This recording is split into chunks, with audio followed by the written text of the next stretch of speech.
Hey, this is Oliver, guitar player. Hi, I'm Charlie. I'm the singer. I'm Graham. I play drums. I'm Chris, bass and backup, and we are Japanese Girls, and you're watching the AU Review at Music Matters Live.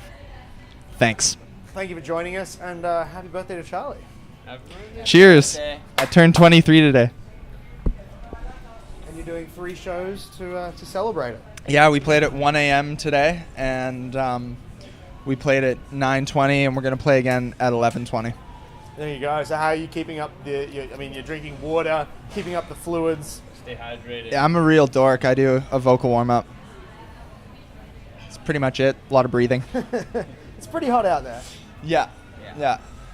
We've been eating the local dish, chicken rice, pretty much non-stop all day too. I think that's really helped with the energy and the Fueling the fire. Fueling the fire. Chicken rice. Are you eating it constantly because it's delicious or because it costs $3.50? All of the above. Combo. Yeah. So let's talk about Music Matters. I guess we were talking before about some of the events in Canada, like Canadian Music Week and that, and it seems like you're doing this one before some of the ones at home. What brought you here? What brought you to Singapore? I don't know. It's weird. We also played Spain before we played before we toured Canada at all. So I don't know. We just have a different style. How did we come to Singapore? CIMA? It's through Canadian Blast, like the same people that we ended up playing with in Spain or playing for in Spain. I guess we did a good job there, and they wanted to bring us here for Music Matters. I think we always knew from our garage that we were an international band. I just don't think Canada realized that yet. There you go. Is that almost that feeling like you've got to leave home to be recognized at home? More or less. There you go. Well, it's perfect timing because you're able to promote some of the music we're going to be hearing on Circulation later this year. You're the man. Well done. Did your research. July 15th. Let's talk about the record. It's just a couple of months away. Yeah. We're all just incredibly proud of those 12 songs that are on it. Yeah. Just so stoked for it to come out and for everybody to hear it. Yeah, I definitely I don't know. I'm really lame that I listen to it all the time. It's probably the most listened to thing on my iPod because I love it so much. I'm so proud of it, and just it's music that we wrote that we would love, and so maybe that's why I listen to it so much because it's exactly what I look for in a band. It kind of has that. It makes that emotion in me, like that energy. It makes me just excited to listen to music.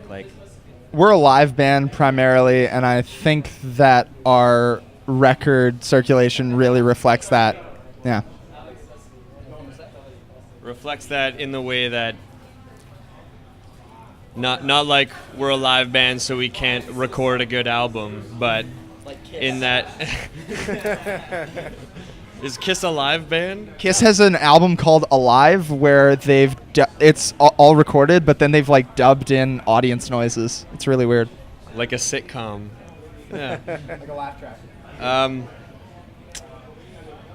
We recorded the album pretty organically. It started off, all the songs were written already, and we'd jam them out together. We'd all play together, and we kept the drums and bass of all the tracks. After 3 or 4 times playing through, we just picked the one we liked the most, and then keep a lot of the rhythm guitar as well. And then we just let Ollie play through it with different pedals and whatever, and he just throw in whatever he wanted and make it sound super badass. And then Charlie would roll in after and stamp some world-class vocals on it, and so it's just we just went through song by song and just played them with as much energy as we could, like we were playing a live show, and just played some rock and roll.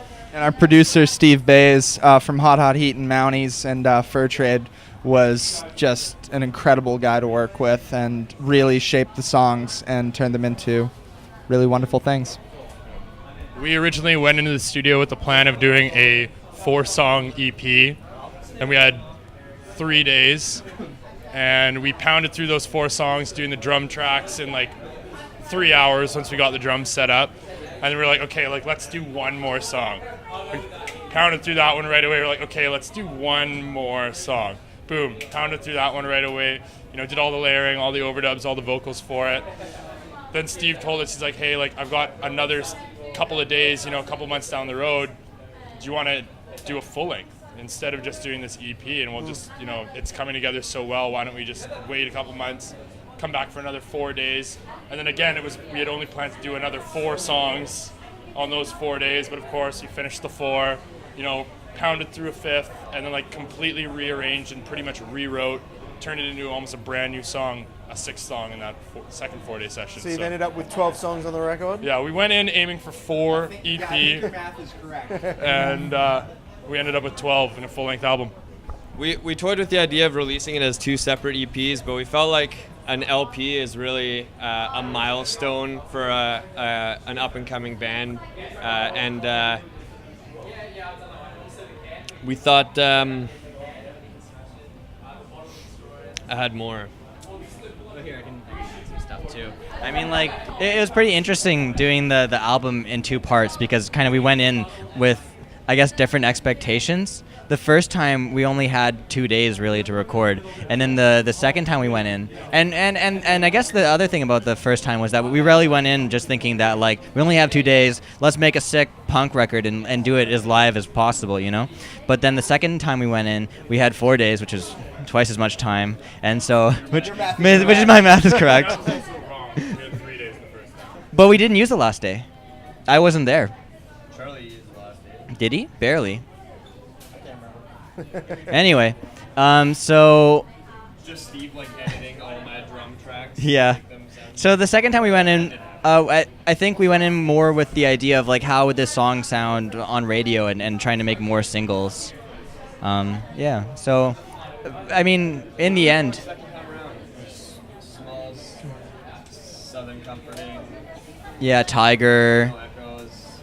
So for And- those who have heard, you mentioned Smalls. I mean, for those who have heard that single, I mean, is that a pretty good indication of the record? Or from the live set, it feels a bit more varied than that. Yes and no, yeah, because I think that song really represents us well as a band, but there's incredibly different material on the album.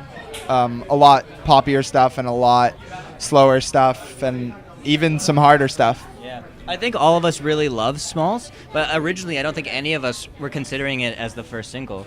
No, when Single at all. yeah, when Canadian radio picked it up whatsoever, I was like, whoa, okay, what do I know? Because I didn't think it was a single whatsoever.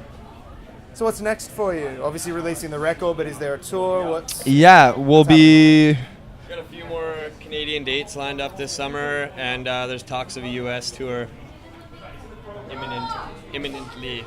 Yeah, we're going to play Kaloha, which is a festival where we're going to play with local natives and Monster Truck and Congos and a lot of really cool up-and-coming bands. And that we're playing that in Kelowna in Canada. Yeah. Some bands that have already made it as well. And then the month after that, we're going to go to... Or wait, no. Next month, we're going to Toronto for North by Northeast. And then the month after that, then we're going to go play in Edmonton and Calgary as well. Yeah. and then it'll probably just keep going on from there, Hope so, man. We love playing live. and maybe even to Australia one day. Oh, God. That'd be awesome.